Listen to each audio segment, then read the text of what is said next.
Now, new details on a drama so intense, Russian President Vladimir Putin took time away from the Olympics to discuss it with President Obama. A high-stakes conflict just 300 miles from Sochi in Ukraine, where the parliament just voted to strip the president of his powers after a peace pact ended days of violence.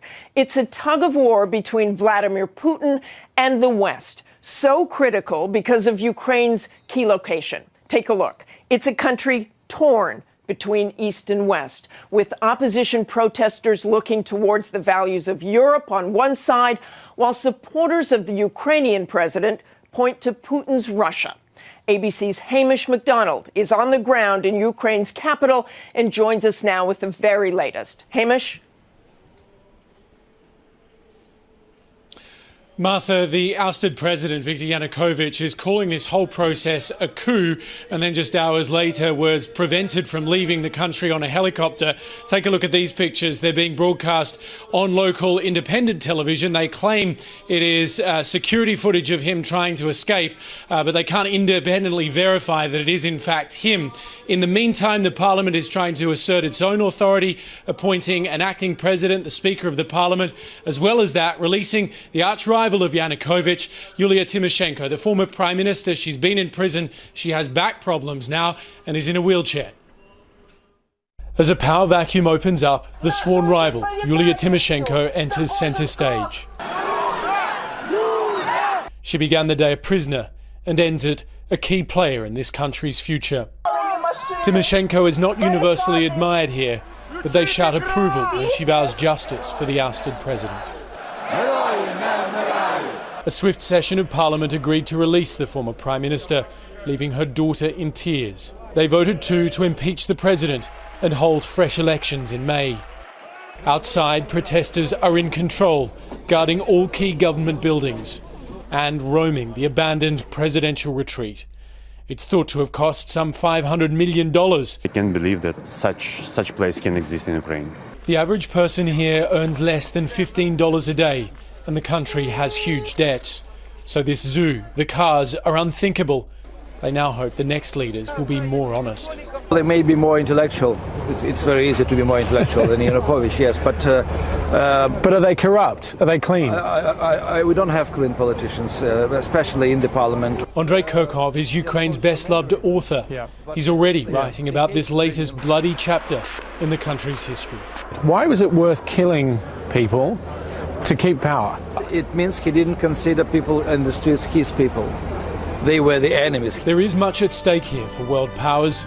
These past weeks should have been Vladimir Putin's finest hour. Instead, on his own doorstep, protests gave way to running gun battles. How much is this about Russian influence versus Western influence? Now it is very much. Putin's so-called Russian world will not exist without Ukraine. Ukraine, I mean, Kiev is the first capital of ancient Russia. So how disappointing is this for Vladimir Putin? I think, if I was him, I would drink all night.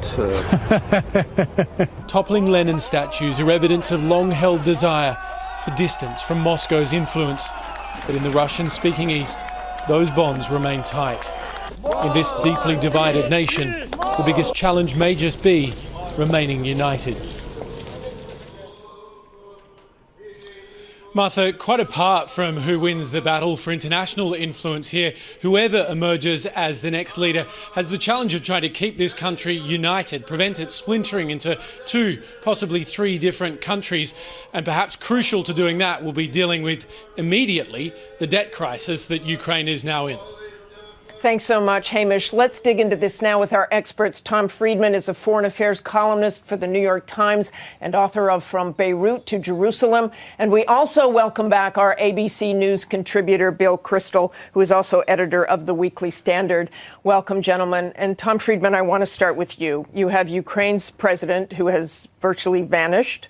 He's now trying to rally his supporters. However, new elections, protesters feeling they have a victory. What happens next in this country with no money and no unity? Well, I think the good news, Martha, is the fact that this happened from the bottom up. The West didn't do this. The United States didn't do this. The EU didn't do this. Ukrainian people did this. That's, I think, very, very important to remember. But what do we learn from experiences like Egypt, for instance, where we also saw a bottom-up ousting of a long-time dictator? What we learned, seems similar to Egypt. Right. It does at many levels, a failing state. But also what we learned from Egypt is it's not about the morning after. It's all about the morning after the morning after.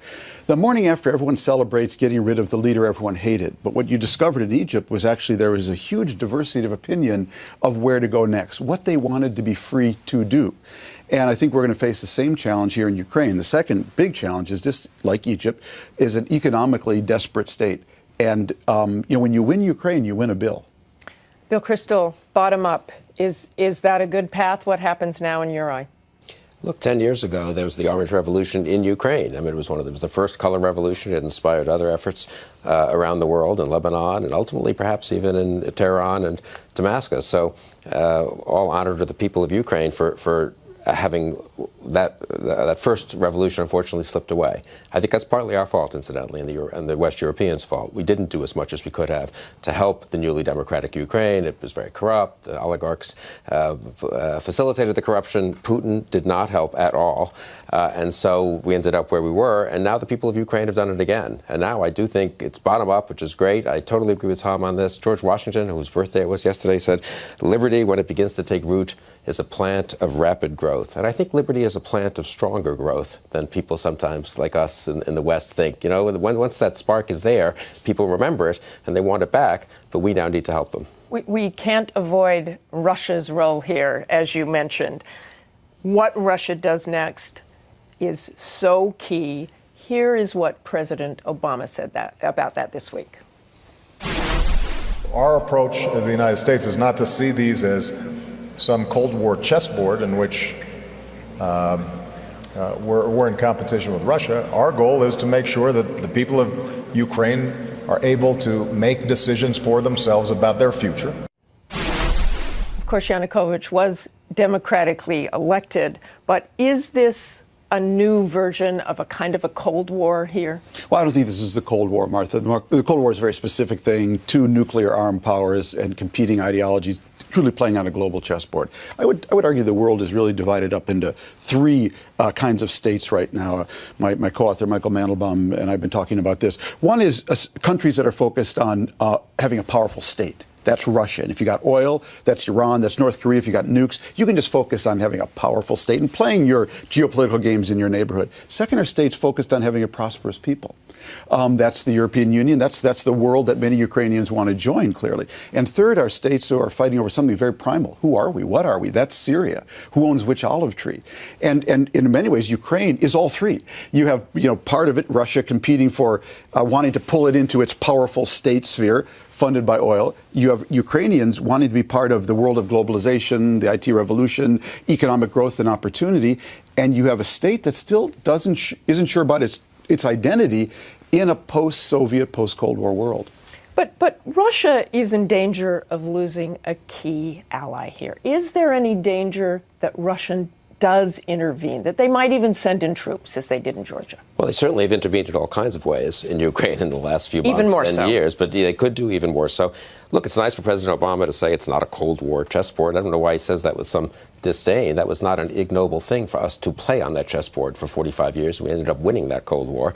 And I do think Putin thinks he's playing chess. He thinks he's playing even a rougher game than chess, and we have to be able to match it. We could say, all honor to the people of Ukraine for beginning this process, but if we are not we and the Europeans cannot make ourselves as strong a force for democracy and the rule of law in Ukraine as Putin is for the opposite, then things may not go well. I want to move to Syria. You mentioned Syria. The UN Security Council voted to boost aid to Syria this weekend, but that conflict grinds on. There's been talk about perhaps new options in Syria. Is there anything more that can be done here, Tom Friedman? Well, clearly, if we can identify people who truly share our values of wanting to see a pluralistic, consensually political Syria, I think we should arm and support them. And it seems to me the administration is doing that.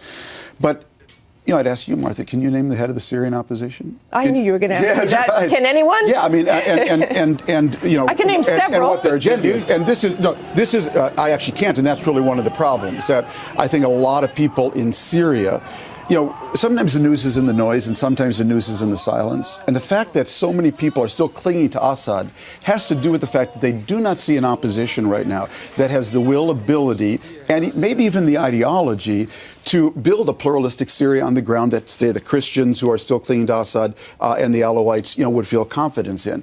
So, I want to come back to Ukraine just for a second and to another similar revolution, Tunisia. Why is it that the Arab state that's done the best is the one we had the least to do with? Because the people took it and they owned it. And if we see that in Syria, man, I'm all for supporting it. But it's got to start with them. The Middle East only puts a smile on your face when it starts with them.